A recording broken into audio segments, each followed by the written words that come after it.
Tech layoffs are back, and I believe things are going to get much worse before they get better. I've been working in the tech industry for nearly 5 years at a fast-growing public software company. I'm in the office today, and I noticed that Salesforce, one of the best software businesses out there, just announced their second wave of layoffs, 10% of their workforce, nearly 8 to 10,000 employees. Imagine being one of those employees setting audacious goals at the start of the new year. You want to be successful, you want to provide for your family, you want to make a name for yourself, but you get an email from the CEO saying that you've just lost your job. It would be an incredibly challenging time, and for that reason, I believe it's important to talk about how you can make yourself layoff and recession-proof. I was one of the first people last year, late September, talking about the tech layoff waves that were going to come and how you can prepare yourself to still be successful. I noticed DocuSign and Twillio, two wonderful software businesses. Go look up Twilio's stock price over the last 5 years. It's like 1,000% appreciation. When they announced layoffs, I said something's up. So I started researching why layoffs are happening. And there's three primary things that you need to keep in mind. Number one, when these software companies want to reduce expenses, where do they look to? They look to reduce sales and marketing spend. So they eliminate advertisements and they fire recruiters and salespeople. As someone working in software sales, I'm always staying vigilant, and Salesforce fired a lot of salespeople just right now. So nobody is safe.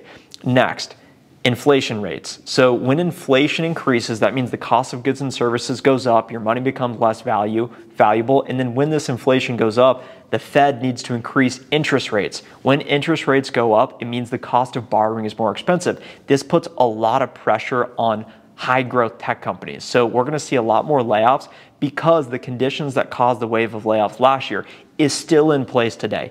Interest rates are still high. Inflation has not really come down. So interest rates are going to remain high. So more layoffs are going to happen. February is the most common time of the year for more layoffs. So expect many, many more updates of other companies. We just saw Vimeo as well announce layoffs. There's three things you can do to prepare ahead of time in the event you do get laid off, because you can work extra hard right now, and that was the advice I gave last year, but I'm seeing high performers still get laid off and entire departments get cut. So you can only control things to a certain point. The main thing you can do right now is to build a brand outside of your company. You want to be known inside of your company. That's very important. Ask yourself what other people know you for. Hopefully they know you for performance. Hopefully they know you for your work ethic. Those are most important, and that could potentially help you survive. But in the event you do get laid off, having a brand outside of your company is really important because it would allow you to find more job opportunities quicker. Immediately, you would have more credibility in the eyes of recruiters or hiring managers, because if they're looking at two candidates for a position, they have similar experience, similar backgrounds, they're going to give the edge to the person who has a bigger following and a bigger brand because they are more valuable to the company. Because when they're posting on LinkedIn, more people are going to get exposure to that company. So therefore, you are more valuable to the company. So having a personal brand outside of your organization, people must know you. It doesn't matter if you're a top performer if nobody knows who you are. So make a name for yourself outside of your company.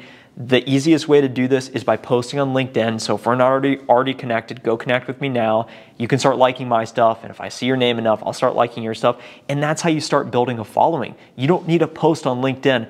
I have nearly 20,000 followers, and when I first started, I just started following influencers. I would comment on their stuff, and I would learn, why do people give them their attention? And then eventually I would replicate their strategy in my own voice. So go follow some people to find, go comment on their stuff, and then when you're ready, start posting on LinkedIn about what you know. And believe me, people will start to take notice and follow you.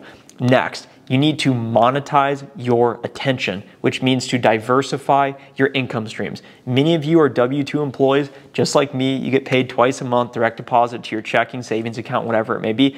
What would happen if you lost that income tomorrow? You would probably get severance, okay? You'd be okay for a while. But if you don't have income coming from other places, you're gonna feel a lot of pressure to provide, to pay for rent, to pay for expenses. Maybe you have a family you have to take care of. So you need to diversify your income and figure out how can you make money in addition to even supplement your career income. So when you build this personal brand, when people are following you, when people know you for something, I talk about sales. I'm an average sales guy, but I talk about sales, and what seems obvious to me is gold to others. So what I did was I started this YouTube channel to talk about my journey in tech sales. How did I get hired as a sales development rep? How did I promote from a sales development rep to a senior account executive? I've made over 60,000 cold calls. Okay, so I built a cold calling guide that you can find at softwaresalesguide.com that I sell for $49. And hundreds of people have bought it because I have credibility, because I've offered free value talking about how to cold call for years. I've built a personal brand. I've found a way to monetize my attention. And there's a lot of different ways you can do this. So once you start to build this audience on hopefully LinkedIn, maybe YouTube, maybe TikTok, maybe you like to speak without having videos, so you start a podcast, maybe you're just a great writer, okay, start a blog, or maybe a Substack. Figure out different ways to gain attention, and then ask yourself, what additional value adds can you offer your audience that you can charge them for? Because they will care more, it will build your relationship with them, and that information will help them accelerate their success in their own journeys. And then once you start making additional income, you're a lot less fearful of being laid off, because you know that you can at least pay for your basic expenses to still maintain a decent quality of life. Incredibly important, and this is a matter of survival, not just excess or abundance or trying to capitalize or take money. You just want to have a sense of safety in your life. And then the third point is to get your money right. So think about what companies are doing right now and follow the companies, follow the money. Companies are focused on tightening up their balance sheets and cutting costs so that they can save money. So how do they save money? They fire people. They say, we're not going to hire any more people. They say, hey, you can't go travel around anymore. So ask yourself in your own life, on your own personal balance sheet, what are your expenses? Okay, rent, that's my most expensive expense. Next, food. Okay, next, transport, commuting to the office. How can I reduce expenses? So one specific example that I did in my own life is I love to DoorDash, Uber Eats, and order in food.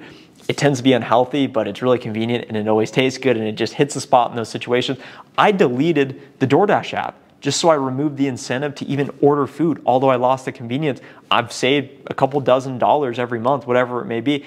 That's one example of cutting expenses. So ask yourself, how can you cut expenses so that your margin of safety of the income you have versus the money going out is increased, so that you have more of a blanket? And then use this to build up your savings reserves. I would recommend at least 3 months of your monthly burn rate in cash. So if you spend $5,000 a month in expenses, maybe you can reduce that down to $4,000 a month. And then $4,000 a month times 3 months, that's $12,000. If you have $12,000 in cash, you could lose your job right now, get no severance, and still survive and live your quality of life without having to dip in your investment account, 401k, whatever, with your savings. So build up that savings reserve. And then also by diversifying your income, it gives you more optionality with investing, with being able to save more, with it being able to do more and have your money go further. So as you think about what's going on in the marketplace, in the macro, things are not going to get better overnight. Things are going to get better before they get worse. Expect more layoffs. And it is more important now than ever for you to start building a personal brand, ideally on LinkedIn or YouTube like I've done. Monetize that brand so that you can diversify your income streams, and then get your money right. Cut your expenses where possible. You still want to have fun, right? Money's just numbers on the screen at the end of the day. You go to Chipotle, it's just on your phone, 20 bucks less, whatever it may be. And then build up your savings, and then continue to focus on becoming more valuable in the marketplace. If you want to continue to follow my journey and become more valuable in the marketplace, subscribe to the channel now. I'll talk to you in the next video.